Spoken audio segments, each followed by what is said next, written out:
اور اگر رمضان کا مہینہ تو پورا معافی کا مہینہ ہے کہ دوزخ کے دروازے بند ہو جاتے ہیں، جنت کے دروازے کھول دیے جاتے ہیں، شیطان قید. آپ دیکھتے نہیں نمازی کیوں بڑھ جاتے ہیں رمضان شریف میں؟ کہ وہ نامراد قید ہو جاتے. تو کسی کو زنجیروں میں باندھا ہو وہ چل تو نہیں سکتا، چھوڑ دو زنجیریں تو چل پڑے گا. تو اللہ تعالی ہم سب کی حفاظت فرمائے، کوئی دعویٰ نہ کرے، لیکن جو تھوڑا سا غفلت میں ہوتا ہے تو ایمان کمزور ہوتا ہے، انہوں تو شیطان بن کے جامع بھی نہیں دیتے. جمعے جاواں گے، جمعے کئی جمعہ بھی نہیں پڑھتے، عید تے جاواں گے، کوئی عید بھی نہیں پڑھتا. یہیں یہ ایک نگینہ سینما کے مالک نے بیان کروایا تھا اور اس نے بعد میں اس سینما کو گرا دیا. آج کل وہ کینیڈا میں ہوتا ہے. تو وہ سینمے کا جو تھا نا مینیجر، وہ میرے پاس آیا، کہا مولانا آج میں پہلی نماز پڑھی ہے. وہاں ہم نے مغرب کی نماز پڑھی، اس کے بعد بیان ہوا. بیان کے بعد وہ اتنا ہنگامہ ہوا کہ رش بہت تھا تو وہاں نماز پڑھی نہیں جا سکے. ہم نے کہنے لگا میں چل رہا تھا میرے ساتھ ساتھ، مولانا آج میں پہلی نماز پڑھی. میں نے کہا کیا مطلب؟ کہا جی یہی کہ آج زندگی دی پہلی نماز پڑھی. ہوگا راؤنڈ اباؤٹ 40-45 سال کا. میں کہا پہلی نماز؟ ہاں جی پہلی نماز. جمعہ پڑھے؟ نہیں کدی نہیں. عید؟ نہیں کدی نہیں. آج پہلی نماز توڑے پیچھے پڑھی ہے. شیطان جب قید ہوتا ہے تو زنجیریں کھل جاتی ہیں تو نمازی بڑھنا شروع ہو جاتے ہیں. اس کے بعد جو گھٹتے ہیں نا تو شیطان کی وجہ سے نہیں، اپنی عادت اور سستی کی وجہ سے. پہلے 2-3 دن بڑا جوش ہوتا ہے، پھر اس کے بعد گھٹتے ادھے کو پھر نکل جاندے ہیں، ادھے رہ جاندے ہیں. تو تراویح میں بھی پہلے پوری مسجد بھرے گی، پھر ایک صف جائے گی، پھر دوسری جائے گی، پھر تیسری جائے گی. تو بھائیو یہ رمضان آ رہا ہے، دیکھو میں ہاتھ جوڑتا ہوں، نماز 5 وقت سارا سال فرض ہے، لیکن روزے کی برکت سے کیا ہوتا ہے؟ شیطان قید ہو جاتا ہے تو وہ سارے بھاگے آ رہے ہوتے ہیں. اللہ سے مانگ لو اس رمضان میں کہ یا اللہ ایسی توفیق دے کہ موت تک نماز نہ چھوٹ. رمضان میں بہت سے لوگ رشوت لینا چھوڑ دیتے ہیں کہ نہیں جی ہن رمضان شریف آ گیا. رمضان شریف بھی تو آیا ہے لیکن اصل میں شیطان قید ہوا ہے تو اب کہہ رہے نہیں ہوں رشوت نہیں لینی، مہینے بعد لواں گے. ڈنڈی مارنے والا کہتا ہے نہیں صحیح تولنا ہے، پھر رمضان تو بعد کٹھی کسر کر لواں گے. وہ کیا وجہ ہے پیچھے؟ ایک تو رمضان کی برکات ہیں، اور ایک شیطان کا قید ہونا ہے، اور ایک جنت کے دروازوں کا کھل جانا، دوزخ کے دروازوں کا بند ہونا، اللہ کے عرش کا پہلے آسمان پہ مستقل ڈیرا ڈال دینا، اور پھر اعلان کرنا ہے کوئی بخشش آنے والا ہے، کوئی معافی مانگنے والا ہے، کوئی توبہ کرنے والا ہے، کوئی جنت مانگنے والا ہے، کوئی دنیا مانگنے والا، آؤ مانگو. اور ایک فرشتہ اعلان کرتا ہے اے بھلائی کے چاہنے والے شاباش آگے بڑھ، اور دوسرا فرشتہ اعلان کرتا ہے اے برائی کے کرنے والے بس کر اور واپس آ جا، بس کر اور واپس آ جا. رمضان کا مطلب ہے جل جانا، رمضان کے لفظ کا مطلب ہے جل جانا. جلنے کا مطلب کیوں ہے اس میں؟ کہ رمضان میں اللہ سارے گناہوں سے اپنے بندوں کو پاک کر دیتا ہے اور ان کے گناہوں کو جلا دیتا ہے، جس سے وہ پاک ہو کر جو سونا آگ میں جل کے خالص ہو کے باہر آتا ہے، روزہ رکھنے والا بھوک کی آگ میں جل کے خالص ہو کے باہر آ جاتا ہے، اللہ اس کے سارے گناہ معاف فرماتا ہے. دھیان نال سنیں جی. سب سے اعلیٰ درجے کا مسلمان، میرے نبی کا جواب، جو سارا دن مصلی پہ بیٹھا رہے، جو ہر سال حج عمرہ کرے، جو مسجد سے نہ نکلے، جو رات کو قرآن پڑھے، دن میں روزے رکھے. نہیں، سنو غور سے سنو. من سلم المسلمون لسانہ ویدہ، سب سے اعلیٰ درجے کا مسلمان فیصلہ بات کا وہ ہے جو اپنے مسلمانوں کو تکلیف نہ پہنچائے، جو ہاتھ اور زبان سے کسی کو تکلیف نہ پہنچائے، وہ سب سے اعلیٰ درجے کا مسلمان ہے. سبحان، کیا بات. میرے نبی سے ایک صحابی نے پوچھا یا رسول اللہ، ہمارے محلے میں ایک خاتون رہتی ہے، رات کو تہجد پڑھتی ہے، دن میں روزے رکھتی ہے، پر اس کی زبان بہت سخت ہے، بہت بےزتی کرتی. آپ نے کہا جہنم میں جائے گی.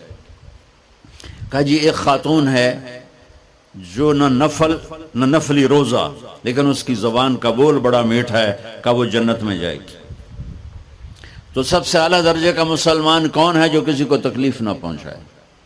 پھر اس نے پوچھا ای الایمان افضل، سب سے اعلیٰ درجے کا مومن کون ہے؟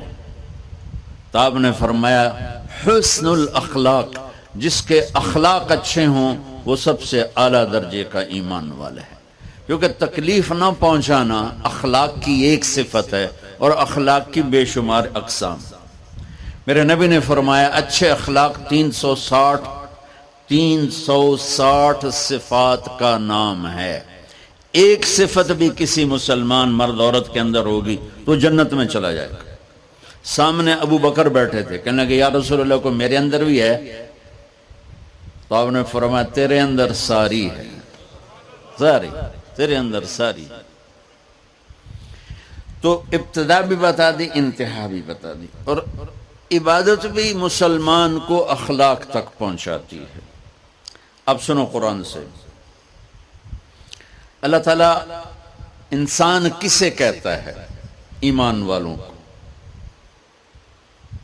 ان الذین کفروا من اہل الکتاب والمشرکین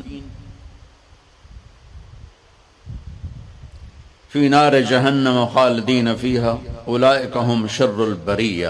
سب سے بدترین مخلوق وہ ہے جو اللہ کو نہ مانے، جو اللہ کہ دین کو نہ مانے. آپ نے کہا وہ سب سے بدترین مخلوق.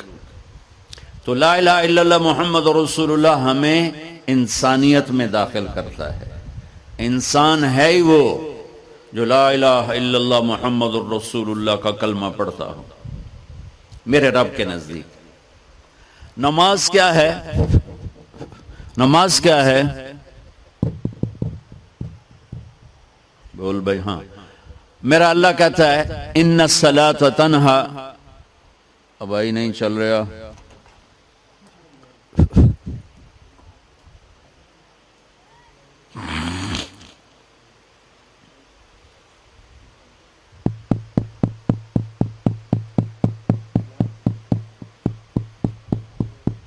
تھوڑی آواز ہے.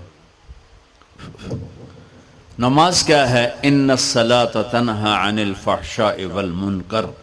تم نماز پڑھو، یہ تمہیں بد اخلاقی سے بچائے گی اور یہ تمہیں گناہوں سے بچائے گی.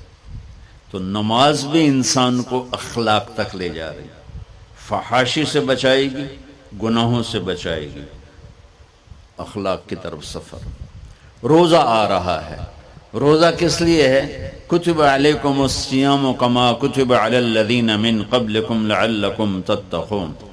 تم پر روزہ فرض کیا ہے جس سے پہلوں پہ کیا تھا تاکہ تم تقوی والے بن جاؤ. تقوی والے کون ہیں؟ وسارعوا الی مغفرۃ من ربکم وجنۃ عرضها السماوات والارض اعدت للمتقین. کہ میرے بندو دوڑو جنت کی طرف جو تقوی والوں کے لیے. متقی کون ان دن تقوی والے یا اللہ؟ کہ الذین ينفقون فی السراء والضراء، کا جو میرے نام پہ سخاوت کرتے ہیں، چاہے تنگ دست ہوں چاہے پیسے والے ہوں، چاہے تھوڑا مال ہوئے چاہے زیادہ مال ہوئے، وہ میرے نام پہ خرچ کر دیں. الکاظمین الغیظ، جو غصے کو پی جاتے ہیں. والعافین عن الناس، اور جو لوگوں کو معاف کر دیتے ہیں. اللہ تعالیٰ کہہ رہا ہے یہ تقوی والے ہیں. تو روزہ بھی اخلاق پہ لے جا رہا ہے. فمن فرض فیہن الحج فلا رفث ولا فسوق ولا جدال. میرے رب نے کہا حج کا ارادہ کر لیا ہے تو زبان کی گندی، زبان کا گندا لہجہ اور زبان کے گندے بول سے بچو، لڑائی سے بچو، گناہوں سے بچو. تو حج بھی میٹھے بول پہ لا رہا ہے، لڑائی سے بچنے پہ لا رہا ہے، نافرمانی سے بچنے پہ لا رہا ہے. خذ من اموالہم صدقۃ تطہرہم وتزکیہم بہا وصلی علیہم. میرا رب فرما رہا ہے میرے محبوب ان سے زکوٰۃ لیں، اور ان کو پاک کریں اور ان کا تزکیہ کریں، ان کو ایک اچھا انسان بنائیں۔ زکوٰۃ ہو اخلاق بنتے ہیں، روزہ ہو اخلاق بنتے ہیں، حج ہو اخلاق بنتے ہیں، نماز ہو اخلاق بنتے ہیں، کلمہ ہو انسان بنتا ہے۔ یہ اتنا زور کیوں دیا ہے اخلاق پر کہ میرے بھائیو، اچھا معاشرہ جو وجود میں آتا ہے وہ ایک دوسرے کو معاف کرنے سے وجود میں آتا ہے۔ مسجد نماز کے لیے ہے، اور نماز ایک انفرادی عمل ہے جو کر کے میں گھر چلا جاتا ہوں، دفتر چلا جاتا ہوں، پڑھوں نہ پڑھوں، نہ پڑھنے کا گناہ مجھ پر، پڑھنے کی نیکی مجھ پر۔ لیکن اگر میرے اخلاق برے ہیں، روزہ میری چیز ہے، رکھوں اجر، نہیں رکھوں پکڑ، زکوٰۃ دے دوں اجر نہ دوں پکڑ، حج کر لوں اجر نہ کروں پکڑ۔ صرف میری ذات سے کے گرد ہے نماز بھی، روزہ بھی، حج بھی، زکوٰۃ بھی۔ لیکن برے اخلاق جتنا معاشرے میں میرا اثر ہے وہاں سب تباہی پھیلا دیں گے، اور اچھے اخلاق جتنا معاشرے میں میرا اثر ہے وہاں خوبصورتی کو پھیلا دیں گے۔ عبادت چھپ جاتی ہے۔ میں نے فجر پڑھی ہے کہ نہیں پڑھی آپ کو پتہ ہے؟ بولو، آپ نے پڑھی ہے یا نہیں پڑھی مجھے کوئی پتہ ہے نہیں ہے۔ لیکن یہاں بیٹھ کے اللہ نہ کرے میں فرقہ واریت کی بات کروں، آپ سب کو پتہ چلے گا کہ نہیں چلے گا کہ مولوی اگلا رہا ہے؟ اور یہاں بیٹھ کے میں محبت کی بات کروں تو آپ کو پتہ چلے گا کہ نہیں چلے گا کہ یہ محمد مصطفیٰ صلی اللہ علیہ وسلم والے اخلاق بتا رہا ہے؟ تو اخلاق چھپتے نہیں، برے ہوں یا اچھے ہوں ظاہر ہوتے ہیں۔ اور سب سے زیادہ اس آدمی کا خاندان، جس آدمی کو بدتمیزی کی عادت ہے، وہ بیوی کے دل کو برباد کر دے گا، ماں باپ کے دل کو برباد کر دے گا، اولاد کو برباد کر دے گا، دوستوں کو، نوکروں کو برباد کر دے گا۔ اس کے نوکر سامنے کہیں گے میاں صاحب، شیخ صاحب، سیٹ صاحب، خان صاحب، اتھے جا کے گالی کڈھن گے۔ اور جس کے اخلاق اچھے ہوتے ہیں وہ اپنے گھر کو خوبصورت بنا دیتا ہے، رشتوں کو خوبصورت بنا دیتا ہے، ملازموں کو خوبصورت بنا دیتا ہے، اپنے کاروبار کو، اپنی زندگی کو، ہر پہلو اس کا خوبصورت ہو جاتا ہے۔ اچھے اخلاق لباس کی طرح ہیں جو میرا ہر عیب چھپا لیتے ہیں، اور برے اخلاق ننگے آدمی کی طرح ہے جس کا ہر عیب سامنے آ جاتا ہے۔ اور اللہ کی رحمت اتنی طاقتور ہے کہ میرا رب فرماتا ہے، یہ تو میں نے 5 غلطیاں بتائی ہیں، لیکن میرا رب فرماتا ہے میرا بندہ میں تجھے عمر بھی دیتا ہوں، طاقت بھی دیتا ہوں، تو اتنے گناہ کر کے زمین فیصل آباد کی سے اٹھا کر آسمان کی چھت کو لگا دے، ساری دنیا گناہگار ہو جائے نا تو آسمان کیا چاند تک بھی گناہ نہیں جا سکتے۔ اور میرا اللہ کہہ رہا ہے ایک مرد عورت اتنے گناہ کرے کہ آسمان کی چھت کو لگا دے، پھر صرف ایک دفعہ مجھے کہے یا اللہ معاف کر، تو میں سارے ہی معاف کر دوں۔ تو بھائیو یہ رات بھی معافی مانگنے کی ہے۔ تو میرے عزیز و رمضان شریف آ رہا ہے، اپنے دل کو کینہ سے صاف کرو، بغض سے صاف کرو، نفرت سے صاف کرو، کسی سے لڑے ہوئے ہو اللہ کے واسطے صلح کر لو۔ یہ لڑنے کی جگہ نہیں ہے، محبت کر کے جاؤ تو اللہ بڑے اونچے عالی درجات نصیب فرمائے گا۔ اور اللہ تعالیٰ موقع دے تو رمضان میں ایک 3 دن تبلیغ میں اللہ کے راستے میں ضرور لگا لینا۔ تو سارے بھائی نیت کرتے ہو؟ سنتیں پڑھو۔ اللہ نے زکوٰۃ فرض کی ہے تو زکوٰۃ نکالو۔ اب تو اتنے حالات ہیں کہ متوسط طبقہ بھی زکوٰۃ کا مستحق ہے، اپنے زکوٰۃ سے بڑھ کے نکالو، کیونکہ زکوٰۃ دینے والا بخیلوں سے تو نکل جاتا ہے لیکن سخیوں میں داخلہ اس سے اوپر کرے گا تو ہوتا ہے۔ 2,500 دے دیا نا 1 لاکھ میں سے تو باپ پہ بخیل کا لیبل نہیں لگے گا، لیکن سخی کا بھی نہیں لگے گا۔ اوپر 54 خرچ کر دو تو ایک سٹیپ آپ آ جائیں گے۔ سخی بن کے زندگی گزارو۔